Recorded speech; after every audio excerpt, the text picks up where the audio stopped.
recorded drop, you can't ignore it. Ladies and gentlemen, welcome back into the OFFSZN Podcast. My guest with me here today, good friend of mine right here in Nicholasville, Kentucky, up-and-coming country music star, Walker Montgomery. Walker, thank you for coming on. Man, thank you for having me, brother. Thanks for the old tar, too. Hey, no problem, bro. Shout out William Tar Bourbon, the best Kentucky straight whiskey on the planet. Actually, before we get this over with, I'm probably going to crack into that bottle myself. You got to, man. I drank the other bottle, actually, and I was actually just telling you this before the show, before we had our technical difficulties and everything like that.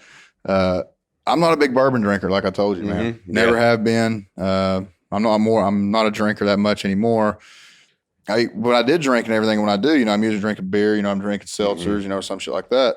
And never really had a thing for bourbon. Had a thing for moonshine just because, Kentucky. Man. I mean, got to have our moonshine and everything. But this tar, man, it was approached to me by a guy. I was at a bar one night, and he's like, man, try this. And I tried it, man, and it was it wasn't this bottle. It was actually the 116 proof that we had. Is that the gray bottle? Yeah, the gray kind of like the teal-looking bottle. Yeah, dude, it's fucking good. And so I had a pour of that, dude, and it was so fucking smooth. Mm-hmm. I was like, holy shit. I was like, this is nice. I was like, where is it? And I started asking questions about it. And lo and behold, ladies and gentlemen, the biggest person that's a part of actually William Tar is Mark Stoops. Mm-hmm. And so when they told me that, I was like, okay, I can get behind this. But man, thank you so much for coming on here. Like I said, I apologize for the technical difficulties, but it did give you time to change into some. It gave me some time to change. I had my banded duck hunting sweatpants on. And I was lucky that I had some jeans right down the road. But I appreciate you having me on, man. It's good to be here. Yeah, man, no problem. Like I said, this podcast for me is just to be able to sit down face to face with somebody instead of having to go over a Zoom call. And it sucks. I hate it's that. Terrible. Man. It's terrible. Just can't stand it. Now, see, somebody like Brandon, he probably thinks that it's probably easier for editing purposes. Maybe, I'm not sure, but no, it's not. But just the way the world's been the past couple of years, man, it seems like that's become the norm of everything. And for me and how I was raised and how I still look at life today, it's just so almost therapeutic for me to sit down and actually have a conversation with somebody just because of, how the world is today and how we're, so reliant on our phones and, different technology. And now we got this fucking metaverse coming out and trying to turn virtual reality into reality. And so before all humanity is turned to a VR screen before to have to make friends and shit. I like sitting down and talking with people like you. Yeah, no doubt. Well, some things work for thousands of years and some things shouldn't change, and that's one of them. Just having face-to-face conversations, man. It's something that you can't do over Zoom. Songwriting in Nashville, man. I got a publishing deal and stuff down there, and during 2020, they had me writing on Zoom, and at first I was like, well, this, it's kind of sweet, man. I ain't got to leave my house, whatever. And about after 2 months, I was like, all right, I got to get back. Get back in the room with somebody, man. It's just, this isn't what I thought it was going to be. No. Will we ever see Walker Montgomery in the metaverse, you think? Dude, to be honest with you, I don't even know what the hell you're talking about. Oh, okay. The metaverse? Now this is great. So this is usually a topic that me and Brandon get to talk about over a cup of coffee, and we're sitting there talking about, all the great things technology-wise that's come up in the world. So the metaverse, and Brandon, you can cut in and correct me when I'm wrong here, but basically what it is, man, is that it's a virtual reality to where like you create your own avatar, you create your own this and that, and it's basically like a different world, like literally a different fucking reality. Like you can go on there and like buy a house, like fucking Justin Bieber's performing in there. I saw today where the Atlanta Braves are going to be the first team to enter the metaverse, to where like you can literally put on a fucking headset and literally go into a different universe, but still act as if it's reality. Like motherfuckers are actually spending $360,000 of real money to buy a house for their character in the metaverse. I'm good, man. Yeah, I'm fucking good on that shit. I'm gonna stay right here. Well, I talk with Brandon all the time about it too. Is that I think things like that, like already right now, like we're already, I think, so far stretched from what's real and what's not. And I think with something like this, now I could be wrong. I could be, one of those fucking idiots, that's 5 years from now. That was like the same guy back in the 90s when the internet was coming around. Everybody was saying, oh, it's a fucking hoax. It's going to do this, do that. It's going to ruin the world. I could be that guy. But it's just for me right now looking in, for one, I've watched too many fucking movies. I've watched way too many. Matrix I've watched The Matrix. I've watched iRobot. I've watched Terminator. We've seen this play out multiple times, and it ends fucking drastically. Back to the story. So I'm sitting there thinking, with everything how the world's going right now and how antisocial some people are, because like you be in a room, you know, like, okay, let's say one of your concerts, somebody, if they have good enough cell service, is texting another person that is at that concert, not just to meet up, but just to have this general conversation with.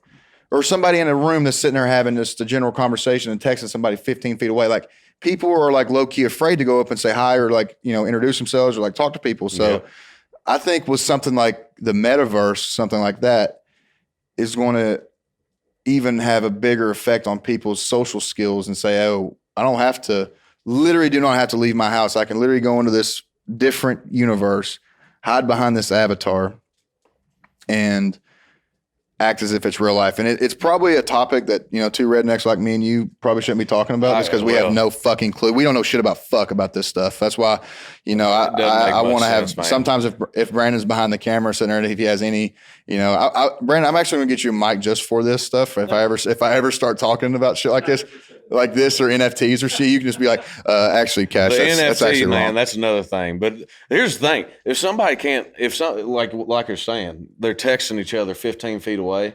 If somebody can't, you know, just go up and obviously they know them. They got their damn telephone number. Just go talk to them. If somebody can't do that, they got a serious problem. Yeah. So we ought to find ways to fix that, and making another universe doesn't sound like it's going I don't think it's going to help that, man. I really don't. I was thinking it's just going to be like, I literally go, so right now people can hide behind a screen and hide behind, you know, like burner accounts or, you know, this and that. Keyboard warriors. Exactly, man. You got to love those. But man, you're from Nicholasville, Kentucky, right there down the road. Obviously, you are from what many people like to call almost country music royalty. You know, your dad is John Michael Montgomery. You got an uncle and Eddie Montgomery, part of Montgomery Gentry. Making your own path here in the country music world. What has that experience been like, and what do you think has been the hardest part about it? Man, I mean, you know, it's been a really good experience. Country music, for the most part, the industry is really supportive. And, you know, they just really want you to, whether you're doing the stuff like Cody Johnson's doing, where it's that classic traditional country, which I love, or you're doing stuff like Walker Hayes, which, you know, isn't, but it's still, you know, the fancy likes and stuff like that. And I know Walker, he's a really good dude. They really just want, it's all about what the song says, man. And so they've been really, really supportive. And obviously my stuff isn't Texas twang, and it's not like Walker Hayes' stuff. It's somewhere in between, but it's definitely a lifestyle that you got to get used to. And I got into it so young. I was 18 years old when I moved to Nashville. You know, early 19, and it kind of hits you in the face when you're green like that, man. You know, it smacks you down a couple times, and you got to learn and navigate your way to figure out what you're supposed to do and do it correctly. Yeah. I mean, speaking of that move to Nashville, didn't you go to school for like 3 months? I went to school for a glorious 9 weeks, man. 9 weeks. 9 weeks. I joined Sigma Chi, and the day after I initiated, I dropped out and moved to Nashville. And I was like, well, I did it. But I'm glad I did that because, you know, a lot of kids don't get to experience the college, the SEC school, and, you know, frat parties, going to football games, tailgating, all that shit. And I did without having to really do the school part. Yeah. So that it was good, man. You got syllabus week. Yeah. You got recruitment. Yeah, dude, you got all the fucking fun part of college. Yeah. And then once that motherfucker started turning the tide on you, you're like, I was like, I'm heading my ass to fucking Nashville, releasing the baby. song. It's just the thing was, man, and I enjoy. You know, I wasn't bad at school or anything like that, but I was playing terrible. I was playing gigs on the weekend, man, and, you know, going out, Proud Mary's, Honky Tonk, and Richmond, Kentucky, you know, just trying to play songs and do requests and stuff, man. And my heart just really wasn't at school. So once I saw my grades kind of drop to a point where I wasn't too happy with them, I kind of knew. Yeah. You know, I was like, all right, it's time. If there's a opportunity to do some kind of class online or something in the future, I'll do it. But for now, it's time to move to Nashville and see what. Well, I mean, you got to take the opportunity when it presents itself because I mean, you never know if that opportunity is ever going to present itself again. Momentum, dude. Momentum is one of the most important things in anybody's career in any field. Now, for what it was, an 18-year-old coming out of Kentucky, I had a song on Spotify, song on the radio, 98.1 The Bull, 97.5 WAMZ in Louisville that was being rotated a good amount.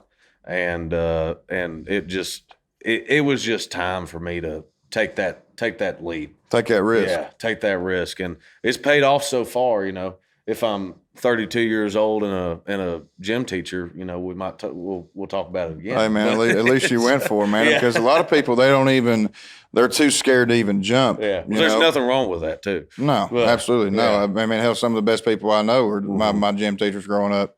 Taught me a lot of valuable lessons. Some of my heroes, dude. I can't. I mean, I still talk to them. Oh yeah. I'll tell you, middle school. I can't tell you how. I mean. It's weird how people like that can impact your life, man. Shout out BJ Ward. Shout out Les Trimble for always having me a fresh dip whenever I needed it in school. So shout out to you guys. That was always my big thing with gym teachers. They always had a fresh can of Copenhagen on. I love it. No matter what. I love it. Dude, the gym teachers in my school, they wouldn't quite give it to you, but they turn they have to turn back. The cheek. They got to check, see if any other administrators are watching, see if the camera's watching, anything like that, make sure everything's good. But man, talk to me about that Nashville scene, man. Because me personally, dude, I ain't gonna lie to you, I fucking hate Nashville. Yeah, I cannot stand that fucking place. It's just, but here's the thing, it's more so of a personal. Like I've never had a bad time. Honestly, in Nashville, for me, it's more personal, with some things that, I've been through. But, I get it. But, when I go down to Nashville, dude, it just seems like, especially for somebody like you, you're out playing shows and then, once you get your name out there in a little bit and everything like that, it almost seems like it's already a party scene and it's already like almost like bigger than life scene down there. But it's like the country Vegas almost in my eyes. No, so how do you deal with that? I get that, man. It's not for everybody, but any, like I went to New York for the first time last year and I was like, I get the appeal, but it's not for me, know, and Nashville's that way for a lot of people, especially from a small town like you or me. I'm from Nicholasville, and it's just the fact that I work there makes me love it because I can go, and we were talking about this before, I can go to work every day, write a song at 11 o'clock till 2 and then just do whatever I want. Yeah. And that's work. Yeah. And it's work. And I live downtown. I'm looking to move to like Brentwood or something. Cause when you're 18 years old and you move to Nashville, you live downtown, you got a solid fake ID. You're like, this is awesome. Yeah. Like this is all I've ever wanted in life. But now I'm 22 years old. I'm like, all right, hangovers hit a little harder.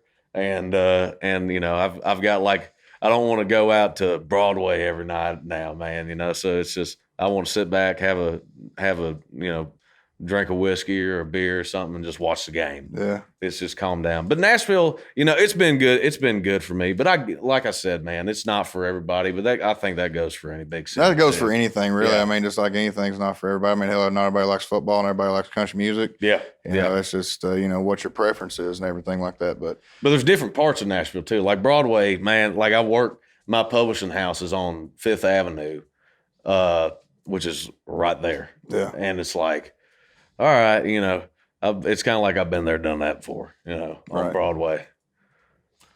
Man, I don't know. It's just something about it for me that I never got a good vibe on it and everything like that. It's a big city. Like you said, me and you are small town boys. So, for maybe somebody that's, we got the small town vibe. So it may not be for every small town boy. So, but speaking of small towns, you had a song when you first came out, or really when you first got, really noticeable, your song Simple Town. I think it had over 3.6 million views or plays on Spotify. Yeah. Really blew up and everything like that. Kind of take me through, what your process is of, writing a song. Obviously, a lot of artists say that, it's something that they've lived through, it's something that you can't fake and everything. And just, being around you and knowing who you are and listening to your songs and your lyrics, it obviously seems that, you've lived these stories and it's obviously just something for you to put, pen to paper and put out to people like, hey, this is my life. This is some things that I've been through, or this is, what goes on in my hometown and different things like that. And I think that, I think that's what people are so attracted to you in terms of your music style and different things like that. Because no, it's not a twangy country of like a Texas. It's not like a a new hip hop style beat country, some other guys have. It's, it's your own sound and you've created that. So, kind of take me through your process of that, and how you get to where you are. Well, man, when I wrote Simple Town, I hadn't even moved to Nashville yet. So I was as green as it gets, man, and I loved my hometown. I grew up doing, whatever there. I had little gigs there and stuff like that. And I just wanted to dip my toes into songwriting. And that was, I sat down on an amp in my room. I was 18 years old and just kind of wanted to write a song about how much I loved my hometown. And even then, when I wrote it, I didn't really realize how much it meant to me until I moved away. And, the lyrics, if I can fucking remember the lyrics, you can bet when I get back, I ain't going to leave. At the end of the chorus, that never really hit me until I moved to Nashville, man. I was like, daggone, I miss being home. And so that was my kind of first intro self-indulge, into songwriting. And then once I got down to Nashville, man, it's a whole different world. But you just you can't write for, especially if you're an artist, you can't just write a song. You got to have an idea. You got to have something you're passionate about, and you can't write for the hit. If it's a good song, if it's believable and stuff, people are going to relate to it. Mm-hmm. So once you get down there, you get a group of, guys, gals that you really enjoy hanging out with, going out for beers or whatever, going out to lunch, and you really enjoy, you got a vibe or whatever it's called. And once you kind of get that vibe down, man, you can really hone in on what you want to write and how you want it to sound, how melodies that you want to come out of the song. And they all, kind of figure it out, especially if you're the artist in the right, and they're just purely songwriters. They can figure it out. They're smart folks. Right. Yeah. And did you ever take any of those lessons like that you've taken, maybe from your childhood of growing up around guys like your dad or your uncle or anything like that you've learned? And, I wouldn't say, take and run with it, but, kind of take the lessons that you've learned from them and kind of implement into your own styles, everything that, you learned growing up through that. Yeah, man, some things, mostly, be honest with you, what I've taken from seeing them do stuff is going on the road. Because when I moved to Nashville and started going out in different states on tour and stuff like that, I knew how to do it. I was born and bred like an old road dog, and just because I did it my whole life. And that is something that really helped me when I first started out, van life, going in the Sprinter van and all that stuff, man, because I just knew how to do it. I didn't mind, taking a dude wipe bath just because it's what you got to do. But some of these labels and stuff, man, they get these artists, they got, they're good looking, they got a pretty voice, they got a good song, and then just throw them out. They don't know how to tour. And it's a totally different lifestyle. And I realized this the other day, on the contrary to that, growing up, obviously I lived up here, but I had only been, by the time I turned 18, I'd only been to Nashville 2 times in my life. And just because Dad never lived down there, Eddie never went down there or lived down there. And when when they would go down there, we just didn't go for whatever reason. Right. So when I got into town, I didn't know anybody and didn't really know how town worked. And be honest with you, Dad didn't know as many people as he did. And I asked him, and I said, man, do you know anybody down there? He goes, son, they're all dead.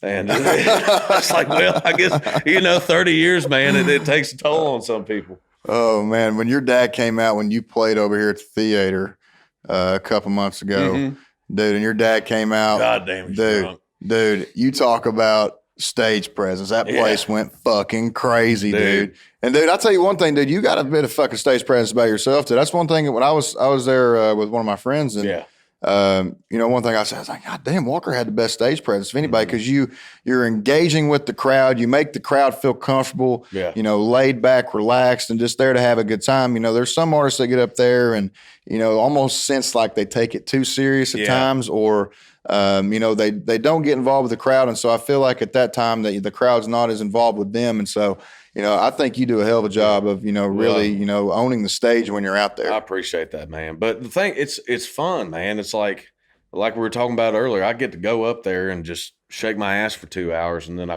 get paid and call it work. There's no reason that I shouldn't have fun up there. And if I'm having fun up there, the crowd is, it feeds the crowd, and I feed off the crowd, and it's a relationship that goes both ways. So if I just go up there and, hey, here's my songs, play them and get off stage, it's not going to work out. I got to go out there and just be myself and talk about, stupid crap. Like I was on stage, we were out on the road with Parker McCollum the other day, and my mom texted me, and I had my Apple Watch on for some reason. I never wear it on stage, but my mom texted me while I was on stage, and I was like, well, most people might not answer this, but I'm going to. And so I called her, on stage. I was like, hey, Mom.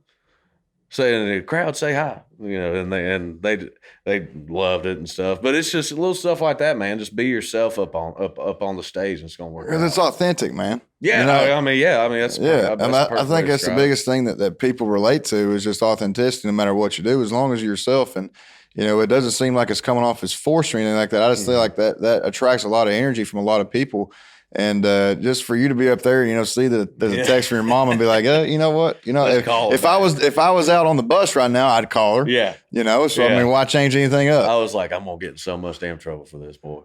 But she was like, I think she said, oh shit, Walker, what do you do? But it was funny, man. Surprise, mama. Yeah, surprise. Was it a FaceTime or just a phone call? No, it was just a phone call. Oh, she would have shit her pants. She would have shit her pants if it was a FaceTime, dude. Could you imagine if you turned that camera around? She'd be so mad at me. I think she's still a little mad at me, to be honest with you. You're a baby boy. You'll be all right. Yeah. What's the biggest crowd you played in front of yet so far? Oh man, we do these festivals that have 50,000 people there, and we're on the opening slot. So when I'm there might be 30,000 in the park or whatever it is.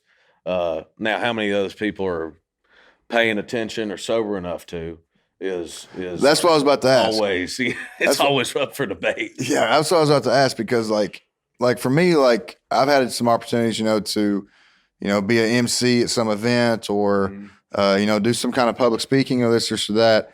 And I always find it that the more people that are there, the more comfortable I am because for some reason I feel like that the majority of them aren't want to be paying attention. Mm-hmm. But if you got like a room full of I'd rather be talking to a room of 1,500 people than a room of 15 people. I totally agree, dude. Because those 15 people are they don't have much to, distract them. Yeah. Nowadays they're with their phone, but like if you're let's say it's some small town bar or some, hole in the wall and you're there to play music, mm-hmm. They're going to be looking at you the entire time. I got more nervous when I first started out playing these, honky tonks around Central Kentucky when there was 5-10 people there than I do now when I do a festival with 30,000. This is undivided attention because you're the attraction because so all their fucking eyeballs are literally glued in on you and it's like, oh shit, here we fucking go. But I mean, some festivals too, man. You could they're so drunk you can say whatever you want. Yeah, they're like which is awesome because I'll say something dumb on stage or something. They just cheer for me. Is there ever a moment like that where you're up there if when you're going out there and you're saying, okay, here's what I got to do to go out there and get this crowd involved, or is it just something you go out there and just feel for it? I mean, it depends. I've got like the intros to my songs or something that I say every night, and they're all always similar. If I'm introducing a song like She Don't Know or something, I'll say this is for all the pretty ladies out there and all that stuff. But if I'm feeling it on stage, I'll do something off the cuff or whatever. And especially I'll do an acoustic set, mm-hmm. and I have no idea what song I'm gonna do at all. So I'm just of course, from playing the bars and stuff, I know all these songs because people would request them and stuff and all that stuff. So I just pull one out of my ass every night and do 3 of them, and they're just always completely different. Sometimes they hit, sometimes they don't. I hear that. So it's kind of funny that you say like that because sometimes I feel like that, a lot of artists will go up there and they have these set lists that they're going to play. And no matter what happens, if the crowd's liking it or not, that's what they're going to play, no matter if it's their own tunes or if it's a cover, this or that, because a lot of guys are like, they have their genres and they have, their specific type of music that they'll stick around with if they're playing covers and different things like that. Yeah. So they got to figure out, what the crowd's like. And so, one guy may go up there, and play a Montgomery Gentry song, and they might not react to it as well. But then he goes up there and plays a Toby Keith song and they're like, oh, okay, I like this. Well, maybe I need to start playing some more Toby Keith, or something like that. Yeah, I'm not knocking the guys that, have their set list or they have their show and they're doing the same thing every night. It's just not for me. That's when it becomes work for me because it's like, all right, I got to memorize what to say right here. I got to memorize what to do right here. Turn around right here and look at, it's just then that's when it becomes unnatural for me when I've got like almost a script to do something. It's got to be you got to have organization in the set list, but it's also got to be off the cuff. Right. Yeah. That's why I like doing like stuff like this. Like, so I have like I was telling you with my LLC, so I had the game day show that came every fall. And dude, I would get so nervous because I can't talk on the radio like I'm talking here. Like I can't. No, you can't. I can't do any of this shit right here. We can't be drinking bourbon, talking about all this different shit.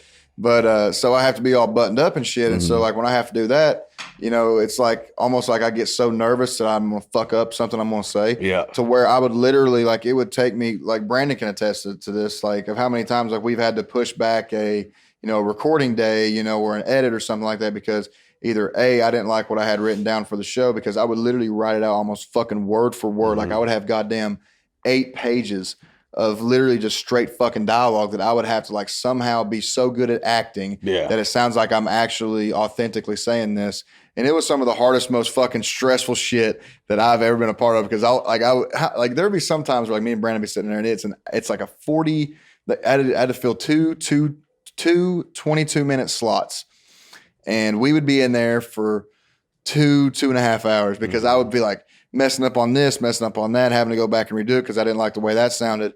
And, it's almost like to finally where I was like, dude, fuck it, dude. Just say what you want. Not really what you want, but just, on the radio, but like, say what you have to say. Yeah. Be yourself and do this. But, like with this podcast here, like, I have like, bullet points of topics, that we could talk about and different shit like that. But most of the time, like this is just a conversation off the hip, kind of deal for me just because I think that's authentically how, people are going to react to seeing like, oh, this is like a legit ass conversation. It's not like, a sit down Q&A type deal. It's natural, man.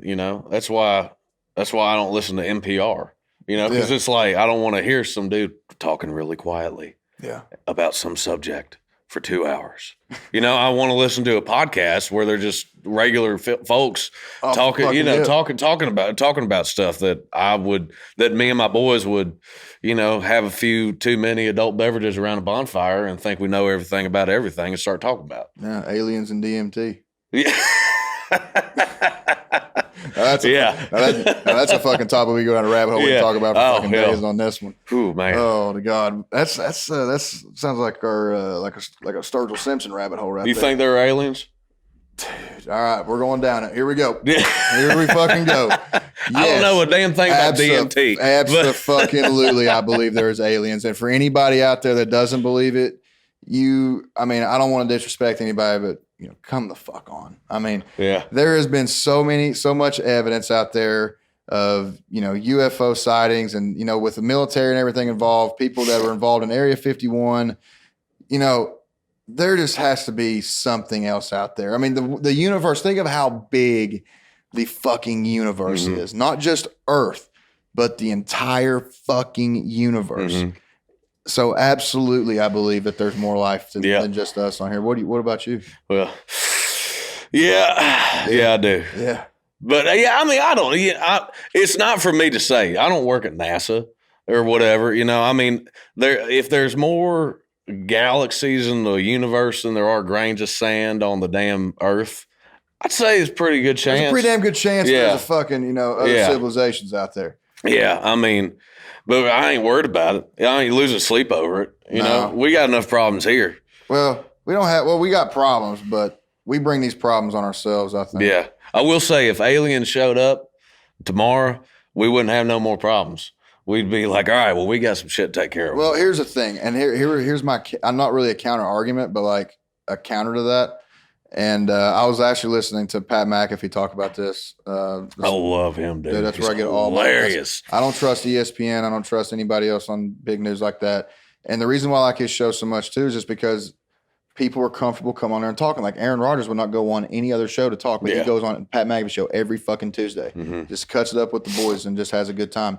Brock Lesnar was on there the other day. And just like Pat McAfee was talking about, he said this before Brock Lesnar was on there, but like, if there was ever a time, and this is Pat McAfee's words, if there was ever a time that like an extraterrestrial, beings came down this earth and we were like, all right, we're sending our baddest guy, you send your baddest guy. I'm sending Brock Lesnar every fucking time. Every fucking time. That dude is a fucking monster and just a scary human being. But like, listen to his interview the other day, man, on that show. He's a fucking nice dude, man. Yeah. He's a real fucking nice dude. I mean, that's just like perception, and everything. I mean, like, there's a lot of people, that think I'm, probably one of the worst humans of all time. And then there's some people that think I'm the best, even though I'm not. I'm the farthest from the best human of all time, actually. But, it's just all about perception, and the biggest thing, like what I do with these podcasts and what I do with off-season, the counterpart to this podcast, with it being a video series, is that I like taking out athletes, musicians, people that have a spotlight on them that people usually don't get to see that side of that person. They're always, we're on camera out hunting and fishing, but it's not the same thing as like when Josh Allen goes to the stadium every Sunday and he's covered with CBS cameras, ESPN, this, and that. He has to watch what he says, he has to watch what he does, and everything like that. To where I get these guys out there in a turkey blind or out there on a bass boat or bank fishing, and it's just like, I can just relax, man. And be myself, and that's why we have a good time. And you really get to understand and really know, the person that's on the field or on the court or on the stage in your case and different things like that. So I think that's why doing stuff like this, sitting down with people like you and sitting down with so many other people that I got coming up is so good for, not only my sake for just be able to broaden my knowledge and be able to, learn different things every time I sit down with somebody, but, for audience members out there that may be listening to this that may have a pre-notion of, maybe one of my guests that comes on here have a pre-notion of me or different things like that, to where, we're coming on here and we're talking like basic human beings, and I think that like even with the world and everything that's going on right now, like going back to what I was talking about, like how we create our own problems. I think that a lot of this stuff can just be solved by just simply fucking talking to people, just like we're doing right now. It ain't hard. Talking. It's not that fucking hard. No, nothing is, man. It takes more energy to be an asshole than it does to just be just regular. Just let it roll off like water on a duck's back, man. Just let everything roll off. Be watching, my friend. That's fucking Jet Li once said. But man, not only so you're obviously big into country music. Obviously you grew up in the industry and different things like that. You're also a really big sports fan, and we were talking about one of our favorite cities on this planet, one of the beautiful Cleveland, Ohio. Absolutely gorgeous. The greatest mistake on the lake that there ever was. Concrete, just beautiful. Just smells and aromas of garbage juice and thrown out leftover food and alcohol. Yep. It is just an absolute great aroma. If you've never been, please go to Cleveland. But hey, we're not shitting on our teams though. Damn right we ain't. We're not shitting on our teams, even though we fucking can if we. I ain't doing it. I'm not doing it either. I'm saying we could. I ain't gonna do it. I'm saying we could. I'll give up on my family before I give up on Baker. I fucking love that attitude because I was like one of the only guys in my in my friend group. Yeah. And all my family, dude, is huge Browns fans. Yeah. So all my family's from Dayton and north. And the whole time everybody's like, "Oh, dude, get Baker the fuck out of there, this and that." I'm like, guys, the motherfucker's playing with a torn shoulder in his non-throwing arm. Well, it's his non-throwing arm. He should be able to do this. Like, dude, you obviously never played through a fucking injury in your life to where, and I've never played with, I'm not a fucking quarterback. Well, I used to be, and I was, not that bad, but not besides the point I was fucking terrible. I was just the only guy that could throw it. But anyways, and but I have played through fucking injuries, and I know what that shit's like. And so I would imagine that, with that non-throwing shoulder, even when he's like having to rotate out on bootlegs like Kevin Stefanski had in the last game when he sat Nick Chubb on the fucking sideline the entire fucking game, which I will never understand why, unless Stefanski and Nick Chubb got together before the game and they're like, "Hey, listen, pal, we're going to throw this motherfucker under the bus, me and you. This is all we're doing right here. You're going to play like the first 5-6 plays, not risking it. Let's throw this guy out here, make the fans hate him even more, get the front office behind us so we can get fucking rid of him." So I think that honestly that was what his plan was, because there's no way that you should be rolling Baker Mayfield out to his left knowing that he has to fucking whip that fucking shoulder around, which God knows how much fucking pain that is, even though it's shot up with cortisone and God knows what else, and be able to try to deliver that throw. And people sitting there saying, well, he shouldn't be playing. It's just like, dude, like, I understand you're sitting there saying that, like, maybe Case Keenum gives us a better option to win. In which games, though? In Green Bay, I'll take Baker Mayfield all day. Now, the Detroit Lions game, put Case Keenum in there. Yeah. I ain't worried about that. Right. You know? But here's the thing with it, like, and I think that Browns fans are so eager for success. Like, they just want success so bad that we had a glimpse of it a couple years ago with making the playoffs for the first time since 2002. And this is what, like, a bunch of my tweets about Baker Mayfield during this time, you know, we're talking about, like, he's the first fucking quarterback since Tim Couch, and we can go down that whole fucking list of quarterbacks since we drafted Couch to get us to the fucking AFC playoffs. Yep. And then you're going to come back and say, oh, you know, he should be doing this, should be doing that. Well, you know, everything's not on Baker. No. Not everything is on Baker. Now, obviously, you can make the argument, you know, with OBJ leaving and going to the Rams and how he's had more success in his whole career in Cleveland compared to what he's done in LA. I mean, been unfucking believable. But one thing I will say, though, is that I will take a healthy Baker Mayfield. Just had his shoulder surgery. He's rehabbing. You know, with a guy like that, with his kind of work ethic of what he's going to do to even come back and even come back stronger. You know, so this is a guy that has been doubted his whole fucking life.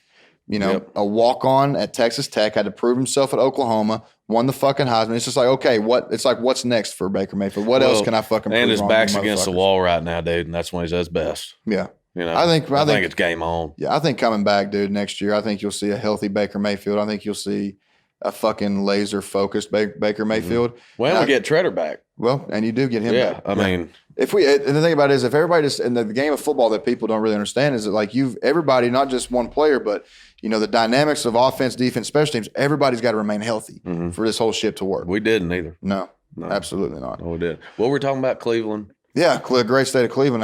Remember I told you about the drunk Bengals fan in negative 30-degree weather jumping off the loading docks out there? It's where I had my first beer.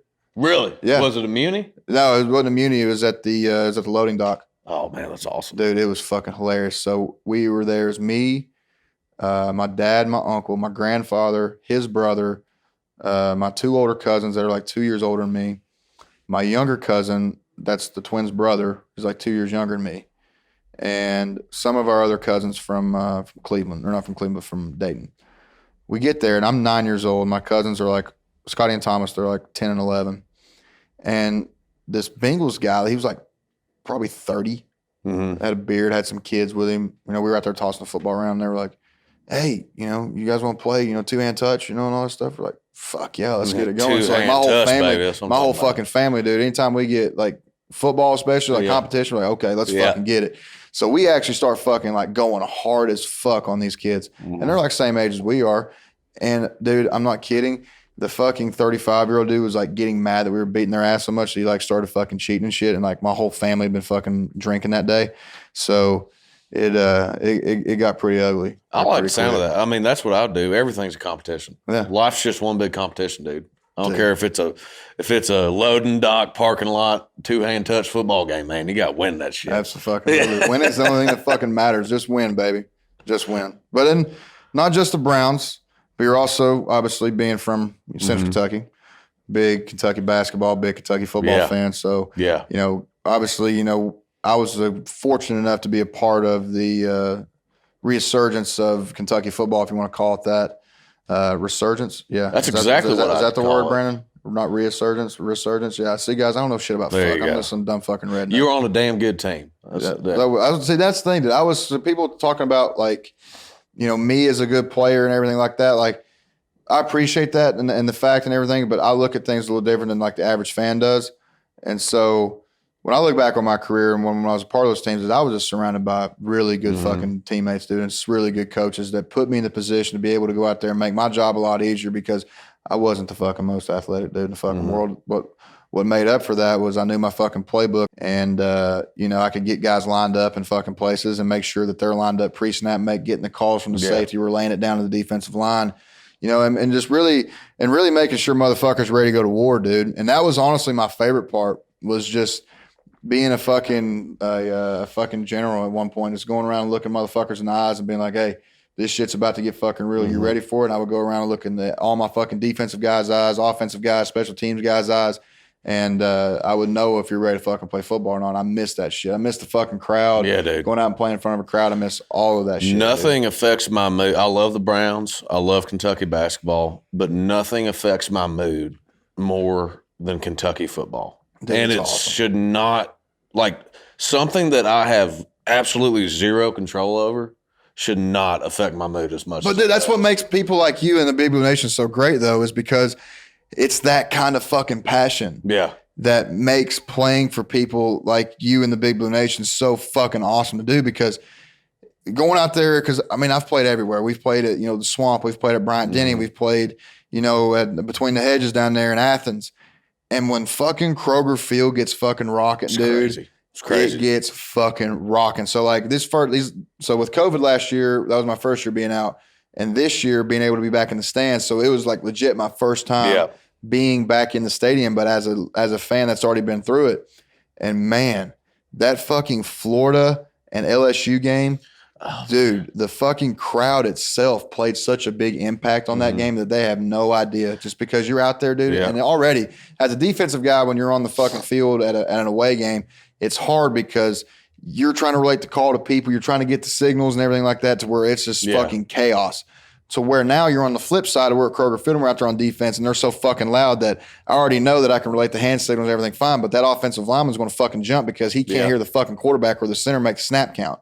So that's the biggest part about it. I was on the road for the Florida game, but I went to the LSU game, and I was with some of my buddies. I just looked, I was like, holy shit.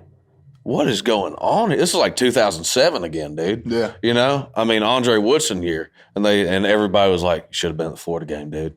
It was louder than this. And I was like, oh my God, dude. Oh, dude, I was drunker than piss at that game, dude. I was with my mom for the LSU game, which I love. We always go to the football games together. Dude, that LSU game was another ride. Those fucking people down there, dude, they don't give a fuck. No, they don't. Those Louis. I love the Cajuns, though, man. Dude, they're awesome. They're awesome. Like, a lot of people don't like them just because they're that fucking crazy and there's like something out of a fucking fairy tale. But yeah. I love it. Yeah, it's true. I love it. I actually have family that's Cajun randomly. And I always love it when his fucking drunk ass calls me. Like he'll go down fucking turkey hunting in Texas, and it'll be like 2:00 in the afternoon. I'll be sitting there working on something. I'll get a call. Hello? Hey, what's going on? I'm going down here to Texas and drink these motherfucking turkey. You'll get your ass down here, boy. And I'm like, God damn, son, what the fuck are you saying? It's like, it's a different language, dude. It is, dude. Yeah. It's like it's wild. It's like country, hood, and French all mixed into one.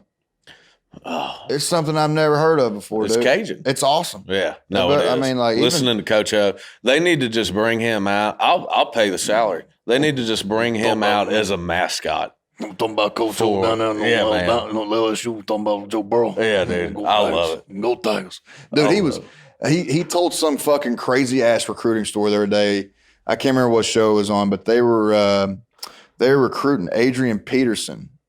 I believe it was when he was at USC with Pete Carroll, and I think his dad was incarcerated in Oklahoma or something like that, and that's the biggest reason why he wanted to go there. Coach O said that he tried to get Adrian Peterson's dad moved to prisons and jails from Oklahoma to fucking Southern California, dude. Just so he could get his games on the fucking TV.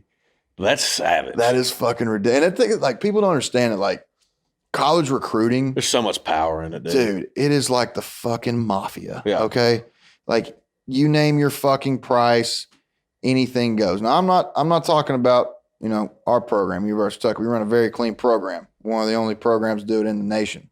No, man, we were talking about it earlier, dude. My favorite time of the year is actually coming up.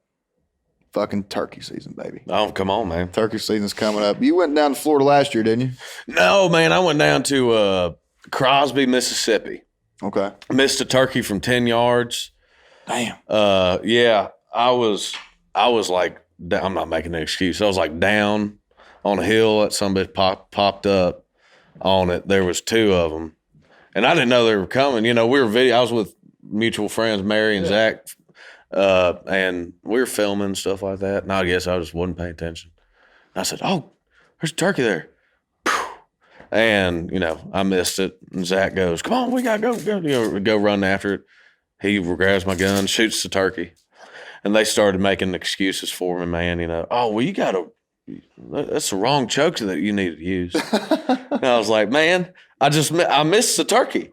You know, it's fine, you know. But, yeah, man, I love it. Out of all the hunting, you know, duck hunting is fun because you can, you know, drink beer, talk, cut up with your buddies, and if one flies by, just throw some lead, shoot a blackbird. I don't care.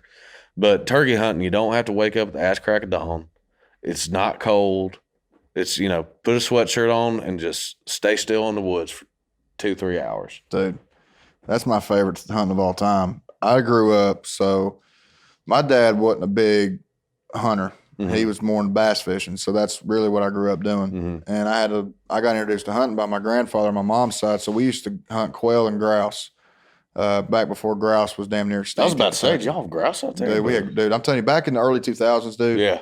That's when shit was lit, dude. I could go into a fucking country ass store back in East Kentucky, and my papa would say, "Hey, go in there and buy me a thing of Kentucky Twist chewing tobacco."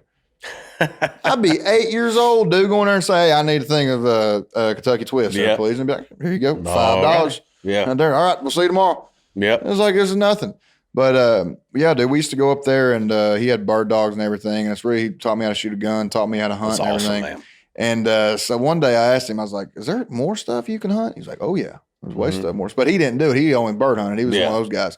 And so really I had to teach myself or be around my buddies whose dads hunted, you know, kind of ask them questions, different things like that, dude. But once I found turkey hunting, dude, it's game over, dude. Dude, it's over with. It's game over. Because I like going, the only style that I'll hunt, unless I roost one the night before, is I'm running and gunning the entire time. So I'm getting there at, you know, right before the sun comes up. I'm hooting like an owl, making sure I find and locate one that I'm going to set up. I got a full strutter decoy that I like to reap with. Yeah, dude. And the thing about it is you can go after them. You know, it's not like deer hunting where you're sitting there waiting and hoping one comes by. You know, and duck hunting's different. You're still waiting and hoping one comes by, but at the same time, you're sitting there playing with your fucking duck calls. You got somebody in the blind cooking breakfast. You got beers. You're sitting there talking like this right here. You got a dog that goes out there and gets your ducks for you and everything like that. It's just a great fucking time. But in the spring, dude, man, this might be, you know, a little hippie for everybody out there, but it's almost like I get to see the earth come to life again, you know, because I get to see the leaves turn green again. The birds are singing. Yeah, man. I can hear the rivers flowing off the rocks again. I can hear turkeys gobbling out of fucking car door slamming, you know, and just hearing that gobble and that rumble and that voice, dude, it's just like, oh my God. And people, they're probably annoyed as fuck already that every day I got a countdown on Instagram, you know, of when turkey season comes around. And I promise you, if you think that the fucking countdown's annoying, you just wait till fucking turkey season comes around, all the fucking shit I post there, because I promise you, it is every fucking day that I'm going on damn near. I told you. You might not see me during turkey season. No. I might just live out there. When the girl I'm talking to right now, I told her, I was like, "Listen, honey, I love hanging out with you. Yeah. This has been great, and you've been great company. But when turkey season comes around, you know, you're going to have to share me with the turkeys. And I'm going to go ahead and tell you the turkeys are probably going to get a little bit more loving. You know, married to the game. Just because I know for a fact they're going to love me back no matter what. They're still going to gobble. No matter what. I mean, there's some days like on a windy day or a rainy day where they may shut up every once in a while, but I can still get one to gobble. Yeah. But I can't wait to go, man. It's going to be so much fun. I think we're heading down to Florida. Like I told you about to lock that place in. We went up to Alabama. We went with our buddy Timmy Horton, hoping we can get that. Dude, that'd be sick if we go down there together. Dude, it's awesome, man. So, Timmy, have you been down there? No, I haven't, dude. I've been dying to go. We got to get. Yeah, because I want to go fish those ponds he's got. Turkey's got smallmouth in those ponds. Really? That's what I heard. Well, he calls it a pond. It's a lake. It's a lake. That's what I'm saying. Yeah. But I'm just saying, dude, to have a smallmouth in your own personal lake in Alabama. I'm in, dude. Oh, dude. So, Timmy, if you watch this, dude, we're going to come turkey in with you. We'll make us a deal. But, man, what does the hunting and fishing do for you? Because, like, for me, when I get out there, so especially when I was in college and I was, you know, when we were doing everything, everywhere we went, there was cameras and, you know, radio shows and different things like that. For me, it was always to where I could go out, like I was talking about with other people, and just taking a deep breath and almost like hitting the reset button. For somebody like you, obviously you got the stress of going out there and be able to have to perform every single night. And, that's what your living's based off of, just like mine was for so many years, is that, if you don't perform, you don't eat. Yeah. And, in one sense or the other. So, what does the outdoors really, really provide for you? Well, I'll tell you what, man. I mean, my dad took me hunting for the first time when I was 10. That was a rule that him and Mama made. Once I turned 10, I can go turkey hunting, go deer hunting, and all that stuff.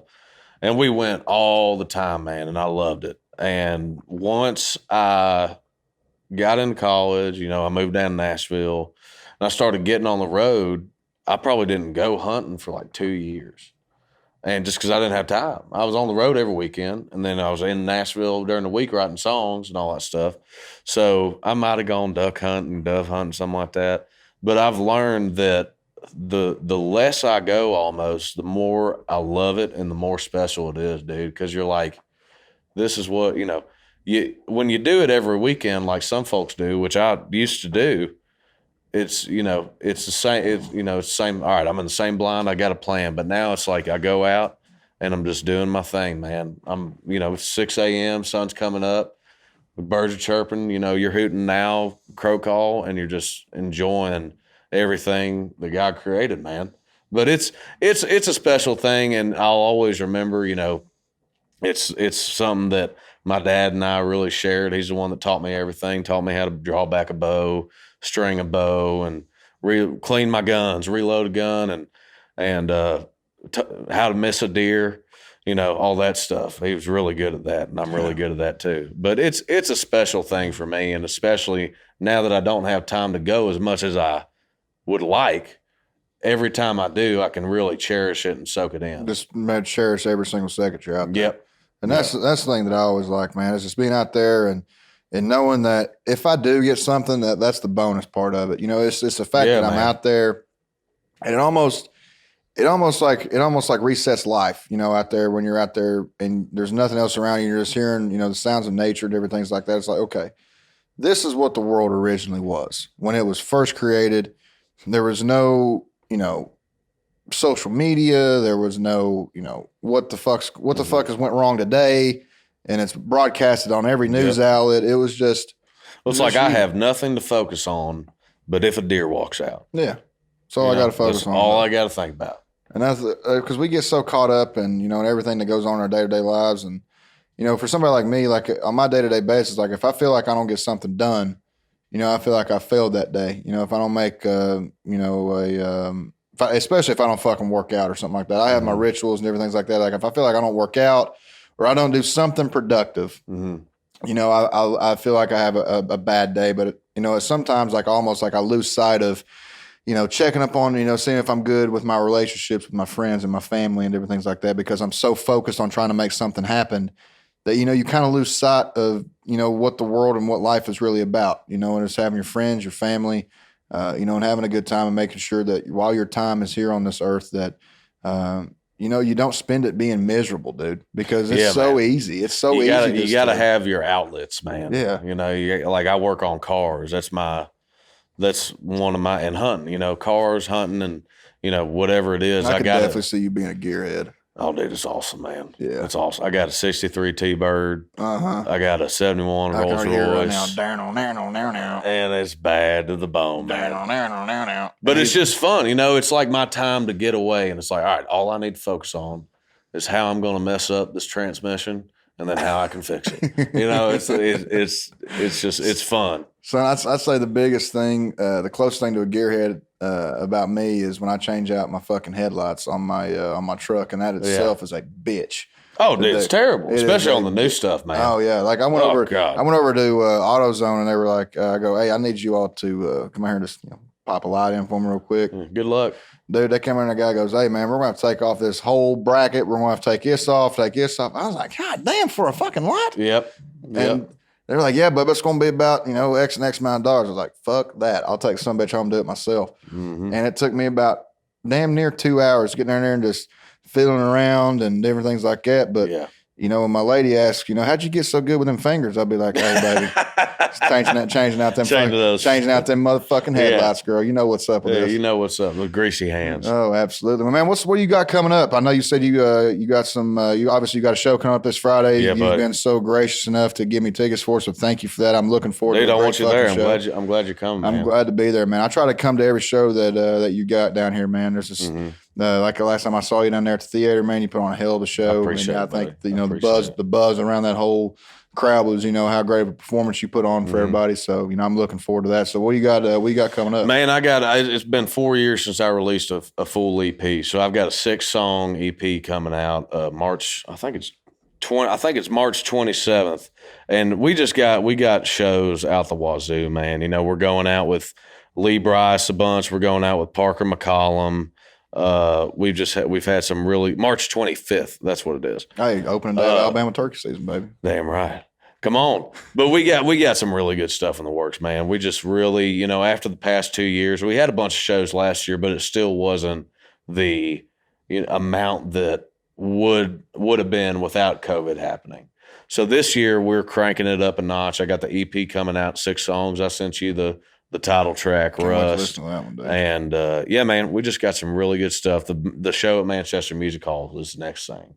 That's going to be awesome, man. It's been a while since I've been in Manchester. I'd say the last time I've been in Manchester was when I was talking about my boys over at Nothing Fancy when I went and watched Cole Wetzel. But he came out to him and his band walked out to Mo Bamba, and that's when it was like big then, dude. And they came out with like black stage lights and like blue lights coming up from underneath, and they walked out there with such fucking swag, dude. And I was like, dude, this is gonna be fucking lit. But man, I can't wait to get over there, man. It's gonna be a hell of a time. I know you're gonna put on a hell of a show for everybody, but I know you got you're here to see family. I know you don't get a chance to come back that often, so I appreciate you coming in here and sitting down shooting shit with me for more than you anticipated. But I had a hell of a time, and no doubt, man. I'm a talker, so shit, man. I'd keep you here all night if I didn't have other shit to do as well. But I appreciate you, man. No doubt, man. Thank you, buddy. I appreciate you having me.